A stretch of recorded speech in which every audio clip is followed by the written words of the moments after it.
Sa panahon ngayon ng digital age, naging karaniwan na ang magkaroon ng interaction sa online. Ang mga tao mula sa iba't ibang panig ng bansa, kultura, at pinagmulan at nakabubuo ng mga relasyon at nakikita ang kanilang tinatawag na forever. Gayunpaman, may mga panganib na kaakibat ang pakikipagkita sa mga tao sa online, lalo na pagdating sa mga bagay na usaping pangpuso. Ang ating kwento ay iikot sa buhay ni Benny Lynn Burke, isang kababayan natin na naghahanap ng mas magandang buhay sa United Kingdom. Sa loob ng 1.5 taon, hinarap niya ang mga hamon na karaniwan sa mga migranteng tulad niya, kalungkutan, pag-a-adjust sa kultura, at pinansyal na kakulangan. Ngunit sa gitna ng mga pagsubok na ito, nakaranas siya ng isang madilim at nakakatakot na sitwasyon. Ang kwentong ito ay isang matinding paalala na mahalaga ang pag-iingat kapag nakikipag-ugnayan sa online. Habang ang ilang relasyon ay humihigit pa sa pagkakaibigan, ang iba ay maaaring humantong sa kapahamakan. Ang mga bata, lalo na, ay hindi dapat ilantad sa panganib na pwedeng idulot ng pakikipag-ugnayan sa online. Tatalakayin natin ng mas malalim ang nakababahalang kwento na ito at susuriin ang mga kahihinatnan ng pagtitiwala sa mga estranghero sa digital world.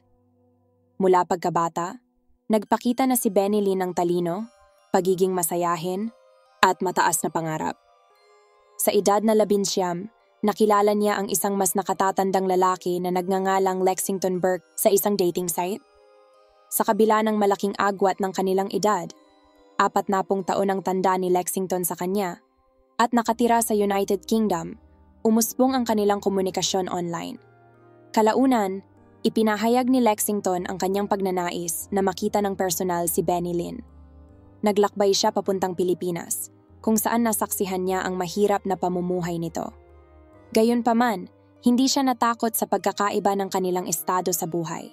Sa halip, lalo itong nagpatibay sa kanilang relasyon. Nagpakasal ang dalawa sa Pilipinas noong Hulyo 2018 at isang buwan pagkatapos, noong Agosto 20, isinilang ang kanilang anak na babae na si Jellica. Iminungkahi ni Lexington na makasama niya ang mag-ina dahil naniniwala siyang mas magiging maganda ang pagpapalaki ng bata sa United Kingdom. Matapos ang maingat na pag-iisip, nagpasya si Benny Lynn na gawin ang malaking hakbang na ito para sa kapakanan ng kanyang anak. Noong 2019, lumipat sila sa United Kingdom at siya ay 24 na taong gulang na ng panahong iyon. Ngunit hindi nagdala ng inaasahang kaligayahan ang kanilang buhay na magkasama. Ang stress ng pag-a-adjust sa isang bagong bansa, kasama ang mga problema sa relasyon, ay nagdulot ng problema. Sa huli, naghiwalay ang mag-asawa. Sa kabila ng pakikipaghiwalay, kasama ang kanyang anak sa isang dayuhang bansa, hindi siya naiwang mag-isa. Matapos ang diborsyo, lumipat siya kasama ang kanyang anak sa isang paupahang apartment sa Kingswood. Ilang kilometro lang ang layo mula sa Bristol. Si Benny Lynn, matapos umupa ng apartment, ay nagsimulang yakapin ang pagiging single mother. Inialay ang kanyang sarili sa pag-aalag at kapakanan ng kanyang anak na babae. Madalas siyang nakikipag-interaction sa ibang mga single mother sa parke, nagbabahagi ng kanilang mga karaniwang karanasan. Ang kanyang anak ang kanyang mundo, at determinado si Benny Lynn na bigyan siya ng magandang buhay. Sa kabila ng suporta ng kanyang dating asawa, ninanais ni Benny Lynn na magkaroon ng sariling pagkakakitaan. Nagbenta siya ng mga piyesa ng vacuum cleaner online at nagtrabaho part-time sa isang nursing home. Hindi niya kailanman napabayaan ang kanyang pamilya sa Pilipinas, regular na nagpapadala ng bahagi ng kanyang kinikita. Sa pamamagitan ng mga araw-araw na video call, napanatili niya ang malapit na ugnayan sa kanyang mga kamag-anak. Lumipas ang panahon, nakaramdam si Benny Lynn ng pagiging handa para sa isang bagong relasyon. Noong Pebrero 2021, nag-register siya sa Filipina Cupid, isang espesyal na platform kung saan ang mga kababaihang Pilipino ay lumilikha ng mga account at ang mga kalalakihan mula sa buong mundo na naghahanap ng mga kapareha. Dito niya nakilala si Andrew, isang 50 taong gulang na lalaki mula sa Scotland. Si Andrew na ipinanganak noong 1970 ay 2 beses na mas matanda kay Benilyn. Subalit hindi naging hadlang pagkakaiba ng edad. Si Andrew, na may matatag na edukasyon, ay nagtrabaho bilang isang developer sa isang gaming industry. Ang kanyang pagiging freelancer ay nagbigay daan sa kanya upang makapag-travel at magkaroon ng malaking kita. Dati nang nakatira si Andrew sa Japan, kung saan kasal siya sa isang Haponesa. Nagkaroon sila ng anak ngunit nagtapos ang kanilang pagsasama sa diborsyo noong 2019. Pagbalik sa Scotland, muling naghahanap ng makakasama si Andrew, partikular na naghahanap ng isang Filipina partner sa isang dating site. Nang makita niya ang profile ni Benilyn, agad siyang naakit dito. Mayroon silang mga pagkakatulad at pagkatapos ng ilang panahon, nagdesisyon si Andrew na makipagkita sa kanya ng personal. Pumayag si Benilyn at sa kanilang unang pagkikita ay nakita niya ang kagalang-galang at mabuting ugali ni Andrew. Nagmaneho si Andrew ng 700 kilometro, dala ang kanyang bagong kaibigan at ang anak nito patungong Scotland noong Pebrero 18, 2021. Sa biyahe, nakikipag-video call si Benilyn sa kanyang kapatid na si Sheila na nasa Pilipinas. Sumali si Andrew sa usapan at nagkaroon sila ng magandang pag-uusap at nagbiruan pa. Nag-iwan ng magandang impression si Andrew sa kapatid ni Benilyn. Kinabukasan, dinala si Benilyn ni Andrew sa mga parke at mga landmark. Nag-video call ulit si Benilyn sa kanyang kapatid, ibinahagi ang masayang karanasan. Kitang-kita ang kanyang kaligayahan, na hindi pa nakita ng kanyang kapatid ang ganitong kasiglahan sa loob ng mahabang panahon. Ipinakita nang may pagmamalaki ni Benilyn sa kanyang kapatid ang maayos, ngunit lumang bahay na tinitirhan ng kanyang bagong kaibigan. Gayunpaman, pagkatapos ng Pebrero 2021, biglang tumigil ang mga tawag, nag-aalala ang kanyang kapatid at hindi sila makontak sa loob ng 2 araw.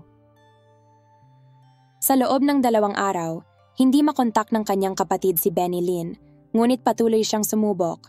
Sa una, akala niya ay problema sa koneksyon lang ito, ngunit unti-unting napagtanto niyang hindi. Sa huli, si Andrew mismo ang tumawag sa kanya at nagkwento ng isang hindi kapani-paniwalang kwento. Sinabi niya na sina Benilyn at ang anak nito ay nagstay sa ibang lalaki sa Glasgow.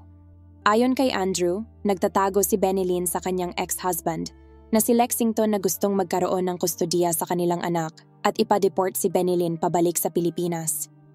Sa kabila ng nakakakumbinsing tono ng boses ni Andrew, nakita ni Sheila na kakaiba ito dahil alam niya na dati nang nagkasundo sina Benilyn at Lexington sa pag-aalaga sa kanilang anak nang walang anumang pagtatalo. Sinigurado naman ni Andrew kay Sheila na malapit nang makipag-ugnayan ang kanyang kapatid. Ang payo ni Andrew ay itapon ang kanyang cellphone, iwasan ang pagtawag sa kanya o kay Benilyn, at palitan ang kanyang numero ng telepono. Naniniwala si Andrew na maaaring subukang kontakin sila ni Lexington sa pamamagitan ni Sheila. Ngunit, nag-alangan si Sheila na gawin ang isang napakaseryosong hakbang na yon at hindi niya sinunod ang payo ni Andrew. Sa kabila ng kanyang mga pagsisikap, gamit ang mga messenger at video call, hindi niya makontak si Benilyn. Nang kontakin niya ulit si Andrew, siniguro nitong ligtas ang kanyang kapatid na nagstay sa isang mapagkakatiwalaang tao, isa daw teacher, at ang Scotland ay isang mapayapang bansa na may kaunting krimen. Pinaniwalaan ni Sheila ang kanyang mga sinabi at naghintay na makipag-ugnayan ang kanyang kapatid, ngunit lumipas ang mga araw ng walang komunikasyon. Nabigo si Sheila, nagpasya siyang i-verify ang mga sinabi ni Andrew. Si Sheila ay humiling na mag-record ng isang video ni Benilyn na nagsasalita tungkol sa kanyang sarili at sa kanyang anak, na direktang nakikipag-usap kay Sheila. Ngunit, sa halip na isang bagong video, ipinadala ng lalaki ang isang lumang video na kinunan ilang araw bago ang kanilang pagkawala, na nagpapakita sa kanila na naglalakad sa Scotland. Iginiit nito na kailangan nilang maghintay hanggang sa maramdaman ni na Benilyn at ng kanyang anak na ligtas na sila mula kay Lexington. Lalo pang nag-alala si Sheila dahil hindi pa rin natutupad ang kanyang hiling at tila may kakaibang sitwasyon. Nang itanong niya sa lalaki ang dahilan, sinabi ni Andrew na buburahin niya ang lahat ng data mula sa kanyang mobile phone at papatayin ito upang maprotektahan ang sarili mula sa dating asawa ni Benny Lynn. At hindi na siya makikipag-communicate pa, ngunit sinabing gagawin niya ang lahat ng posibilidad para muling magkausap ang magkapatid. Habang tumatagal nagsimula nang magduda si Sheila sa mga salita ni Andrew at may hinala na may hindi tama. Sa kasamaang palad, dahil siya ay nasa kabilang dako ng mundo, hindi siya makakagawa ng direktang aksyon. Samantala, noong Pebrero 19, bumisita si Lexington upang ipasyal ang kanilang anak, isa sa mga bagay na napagkasunduan sa pagkatapos ng kanilang diborsyo. Ayon sa kasunduan, may legal na karapatan si Lexington na makasama ang kanilang anak. Gayunpaman, nang walang sumasagot sa pinto, nag-alala siya. Sa kabila ng paulit-ulit na pagtawag kay Benny Lynn, walang naging tugon sa loob ng ilang araw na nagdulot ng pag-aalala. Noong Marso 1, iniulat niya ang kanyang dating asawa at anak na nawawala sa pulisya. Agad na nagsagawa ang mga awtoridad ng paghahanap, ngunit sa kasamaang palad, walang anumang tukoy na impormasyon na natagpuan sa bahay ni Benny Lynn. Nakipag-ugnayan ang mga detektib sa publiko upang humingi ng impormasyon mula sa sinumang nakasalamuhan ni Benny Lynn bago siya mawala. Umaasa silang may nakakaalam ng kanyang kinaroroonan at ibabahagi ito sa pulisya. Samantala, sinubaybayan ng mga awtoridad ang kanyang telepono at aktibidad sa bangko, ngunit walang senyales na ito ay ginamit. Sinuri rin ng mga detektib ang kanyang social media at messaging apps upang matukoy ang kanyang mga kaibigan at makahanap ng mga clue.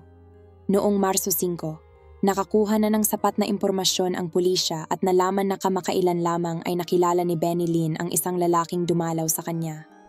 Sabay silang umalis patungong Scotland kasama ang kanyang anak na babae.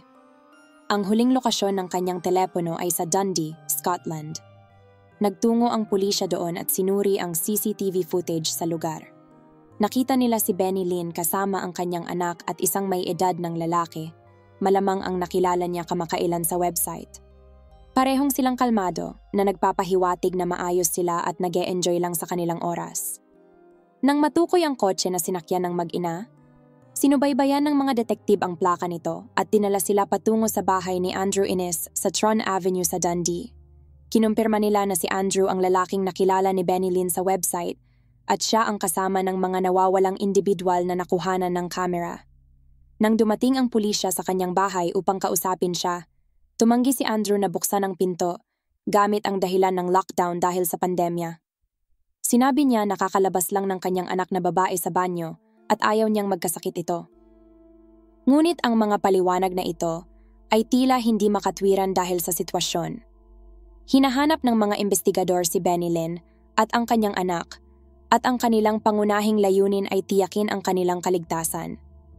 Sa kabila ng pagtanggi ni Andrew, patuloy na nakipag-usap sa kanya ang pulisya sa labas ng pinto. Nalaman nila na nakilala nga niya si Benny Lynn at nagkasama sila. Ayon kay Andrew, dinala niya sila sa isang cafe sa Glasgow upang makipagkita sa isang kaibigan, ngunit hindi na niya sila nakita pagkatapos noon. Sa kanilang pag-uusap sa kapirasong siwang ng pinto, napansin ng isa sa mga pulis mula sa bintana ang isang maliit na batang babae sa loob ng bahay. Nakasuot ito ng tuyong damit at may tuyong buhok, nakahiga sa sopa at nanonood ng TV. Salungat ito sa sinabi ni Andrew na kalalabas lamang nito sa shower.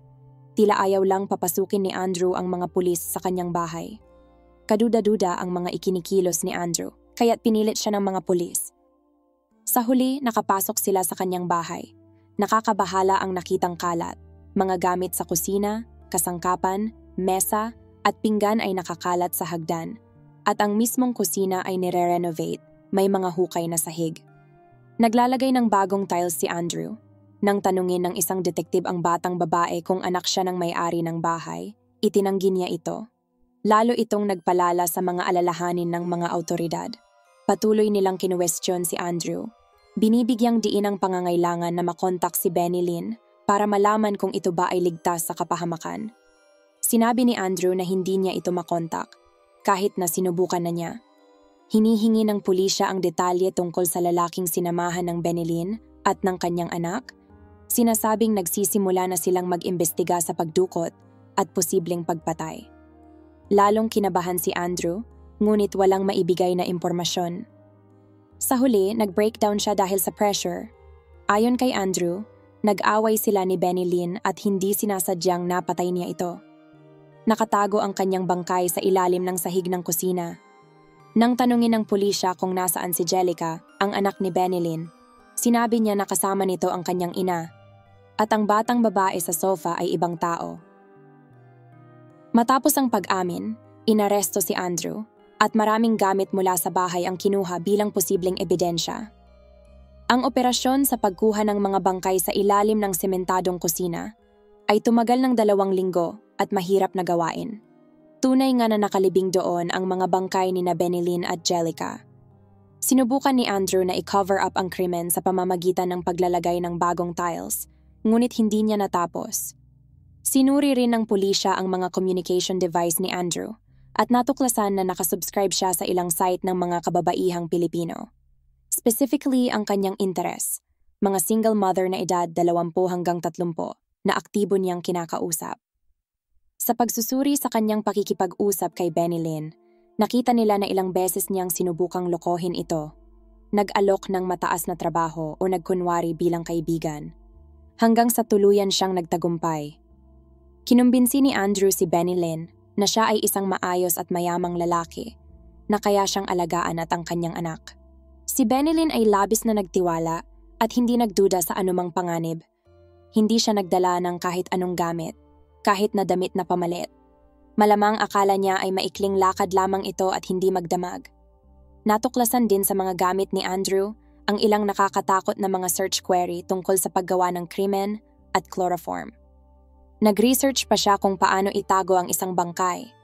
Lahat ng mga ito ay ginawa niya bago ang nakamamatay nilang pagkikita. Natuklasan ng pulisya kung paano pinaikot ni Andrew at niloko ang kapatid ni Benilyn. Sa kabutihang palad, hindi nag-iisa si Benilyn dahil patuloy pa din ang kanyang communication sa kanyang ex-husband na nag-alala at nag-report ng kanyang pagkawala sa pulisya. Sa interogasyon ng kaso, ilang beses na nagpalit ng testimonya ang akusado. Una niyang sinabi na hindi niya makalma ang anak ng babae, kaya nairita siya at naging agresibo ang kanyang kilos. Ayon kay Andrew, pinatay niya si Benilyn sa pagtatanggol sa sarili dahil inundayan siya ng patalim ni Benilyn. Sa huling bersyon ng kanyang testimonya, mas malupit ang mga sinabi ni Andrew. Ayon sa kanya, nang dumating sina Benilyn at ang anak nito sa kanyang bahay, nakita niya sa babae ang lahat ng negatibong katangian ng kanyang dating asawa. Labis ang kanyang galit at gusto niyang patayin ang inosenteng taong nasa kanyang harapan. Kumuha si Andrew ng martilyo at hinampas si Benilyn sa likod ng ulo. Bumagsak ito at patuloy niyang hinampas hanggang sa hindi na ito kumikibo. Naalala ni Andrew na may pandekorasyong samurai sword siya sa kanyang opisina. Kinuha niya ito at sinimulang saksakin ng paulit-ulit ang walang buhay na biktima. Pagkatapos, dinala niya ang bangkay sa taas at inilagay sa bathtub. Sa loob ng ilang araw, nakatira siya sa bahay kasama ang bangkay ng pinaslang na babae. Patuloy na tinatawag ni Jellica ang pangalan ng kanyang ina at nag-iiyak na lalong nagpagalit kay Andrew. Napagpasyahan niyang isama ang bata sa kanyang ina. Sinakal niya si Jellica. Isinilid ang kanilang mga bangkay sa mga basurahan, binalot ng kumot at tarp, at itinago sa ilalim ng sahig ng kusina sa ilalim ng isang layer ng semento. Talagang nakakatakot ang mga ginawa ni Andrew. Ang kanyang unang balak na itapon ang mga bangkay sa isang reservoir ay nagbago nang mapagpasyahan niyang ilibing ang mga ito sa ilalim ng sahig ng kusina habang nagre-renovate.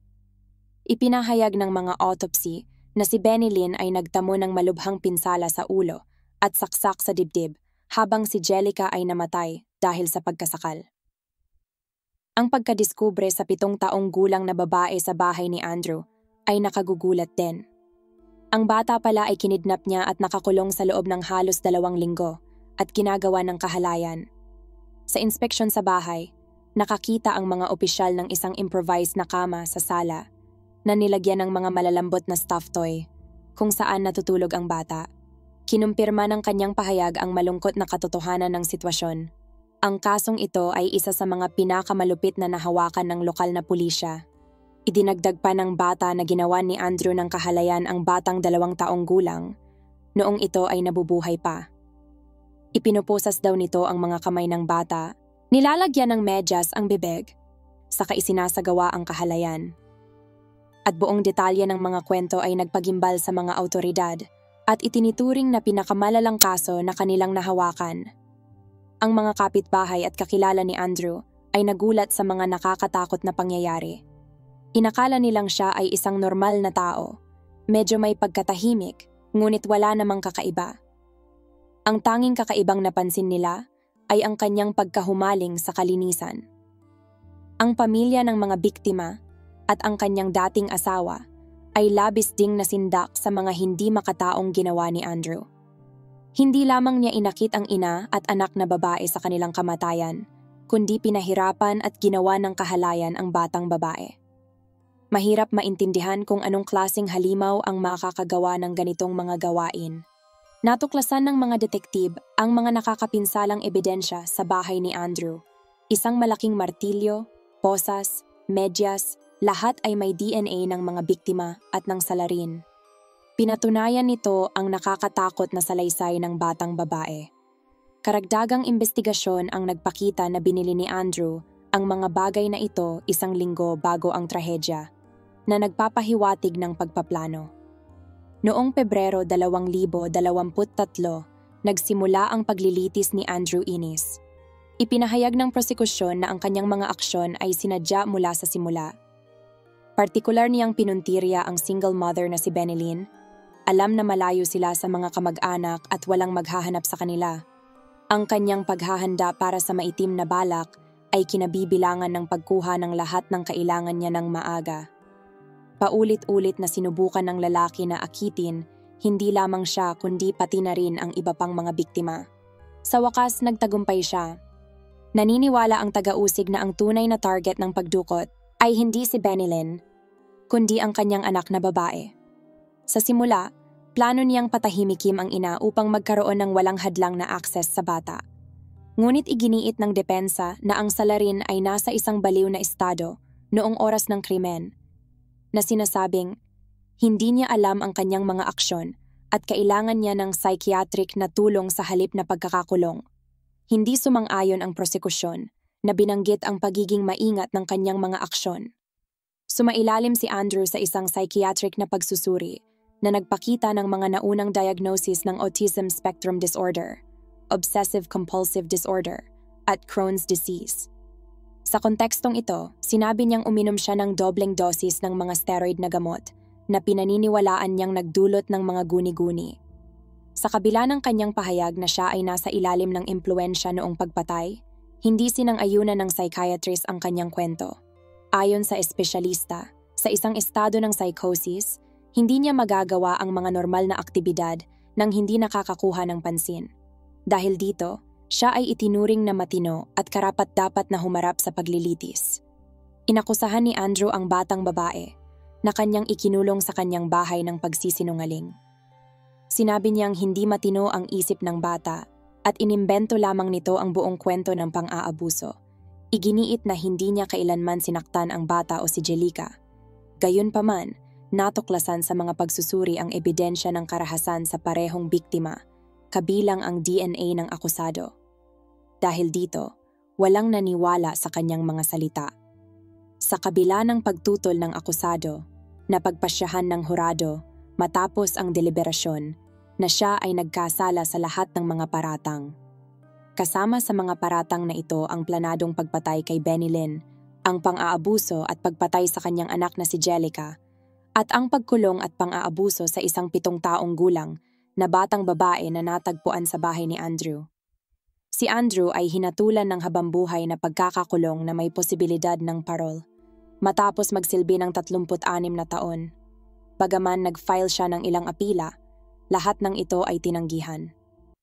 Patuloy na iniimbestigahan ng pulisya ang pagkakasangkot ni Andrew sa ilang katulad na hindi pa nalulutas na mga kaso at naniniwala silang mataas ang posibilidad ng kanyang partisipasyon.